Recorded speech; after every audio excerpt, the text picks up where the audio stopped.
It's a pleasure to be part of the Canadian Game Studies Association annual meeting and conference, and my presentation is entitled Contested Spaces, Velvet Ropes, Exclusion Zones, The Pleasures and Dangers of Face-to-Face Play in Analog Gaming Spaces. I'm Tanya Pobeda. So here's a picture of me, a couple of pictures actually, and I just thought you might want to see my face as I do this animated video as opposed to a Zoom recording. I hope you like it. This is research from my PhD dissertation that looked at representation in board gaming across racial and gender dimensions. I looked at Board Game Geek, which is a large crowdsourced global portal of board game information, and analyzed the artwork and the labor of board game design to determine what the racial and gender composition of those two key elements were. What's the artwork on the covers of the board games, and who designed these board games? One of the first things that I identified is in the top 400 Board Game Geek ranked games, 92.6% of those games were designed by white men. The other thing I looked at was the imagery on the cover art of the top 200 Board Game Geek ranked games. And I discovered of the nearly 2,000 figures that I recorded, 82.5% of those human representations were white presenting figures. In addition, 76.8% of the nearly 2,000 figures that I recorded were men or boys, so appeared to be male. I conducted a visual analysis of the top 200 Board Game Geek ranked games, counting nearly 2,000 figures, which included human representation as well as any fauna, and that included fictional creatures as well. And what I discovered was you're more likely to see an alien, an orc, an ogre, a creature that does not exist, than you are to see an image of a human woman.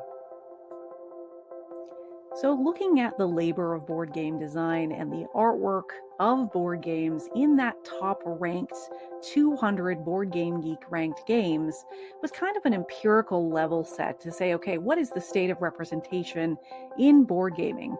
And then making the pivot into what is it like to be a person in an embodied space like a friendly local game store, a convention, anywhere that a board gaming experience might be had.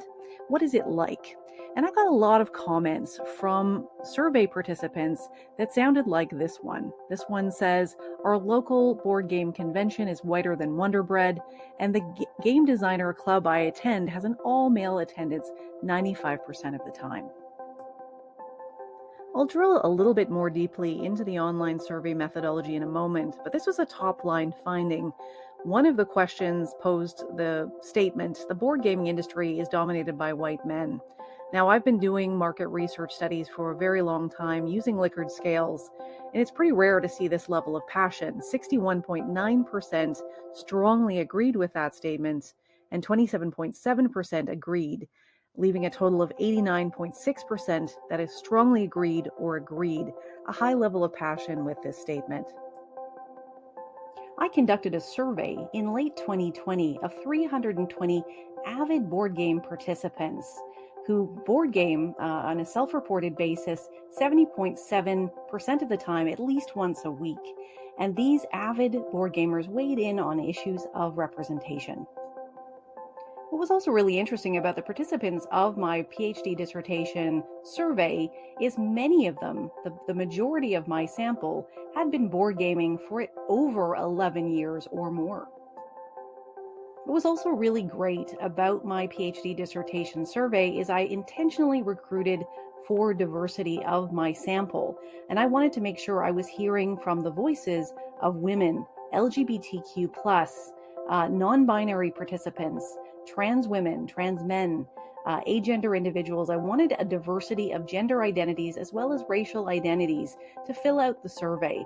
And what I got was a sample size of 60.4% women, including trans women, in the survey, because I very much wanted to hear from underrepresented voices in the board gaming community. About 20.4% of the participants of the online survey self-identified as Black, Indigenous, or persons of color. That was a little lower than I wanted, but it definitely got a great participation rate from very, very active BIPOC board gamers in this sample. The other wonderful thing about the online survey is I had terrific representation and participation from LGBTQ plus gamers who were really, really invested both in the hobby and in the industry, and they represented just over half of my sample. The survey respondents agreed at 31.3% of the time that they had experienced homophobic remarks while participating in the hobby. Another 1 in 3 of the respondents' statement was gendered name calling. There was 36.3% agreement with the statement, I have experienced gendered name calling and insults about gender while participating in board gaming, with 24.4% agreeing with that statement and 8.5% strongly agreeing with that statement. Some of the qualitative feedback that I heard from respondents really broke my heart. This one is a good example of the types of feedback I got from some of the trans men and women that filled out the survey. In this particular case, this respondent replies, I haven't been out for very long, so I haven't engaged with the board gaming community outside of personal friends presenting female. There were other qualitative comments like this one. This respondent said, in fact, I am highly respected at our local convention, and people come to me if they want to learn an awesome game. Yes, there were guys there who don't believe me at first and make it tough, but when they realize I'm the only one with the answer they needed, and they realize that I'm not as dim-witted as they thought. Lots of perspectives about participation in industry events and the sexism, racism, homophobia, and transphobia that can kind of be threaded through those types of encounters. One of the really interesting findings of my PhD dissertation research is the interplay between representation in board gaming artwork, in the themes, in the stories that are told within the games, as well as in the labor of board game design, how that interplay impacts embodied play within public board gaming spaces. And in this case, an individual wrote in, I'm never going to see Indigenous people represented as anything other than barbarians in need of civilization. I've stopped caring for the most part because if I cared, I'd be mad all the time, and I don't have the mental energy for that anymore. And what's fascinating about some of these findings is the level of discontent these avid board gamers feel for the hobby that they love. 66.4% of the people who filled out my survey for my PhD dissertation reported agreeing or strongly agreeing to the statement, I have experienced incivility, being talked over, interrupted, talked down to, dismissed, or ignored while participating in the board gaming hobby. Another avid board gamer and survey participant said this, I have not experienced outright incivility, although I have been in situations that come close to being white-splaining. 26.6% of survey respondents agreed or strongly agreed that they have experienced unwelcome sexual advances while participating in the board gaming hobby. One of the big ideas about the research I conducted for my PhD dissertation research was that this delimits the entire board gaming, role-playing, tabletop industry. The lack of welcome, the lack of inclusivity, the homogeneity of the play spaces in which people enter creates a huge risk management problem for the entire gaming sector. And one of the big top-line findings that I'm sharing as widely as I possibly can with publishers, with industry types, is this one, which is before the global pandemic, I sometimes felt out of place when I attended board gaming events outside my home. And this got a very high level of agreement, with 40.6% agreeing with that statement and 8.4% strongly agreeing.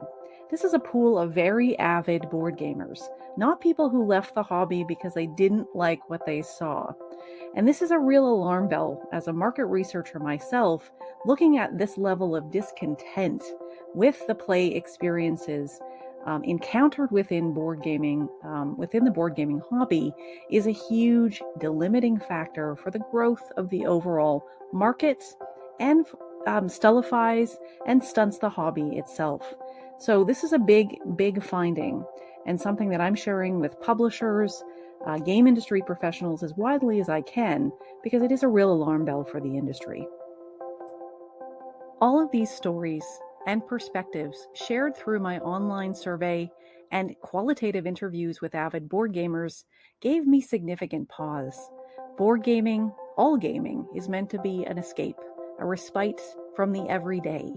We're supposed to use it as an opportunity to de-stress from our jobs and our hectic lives.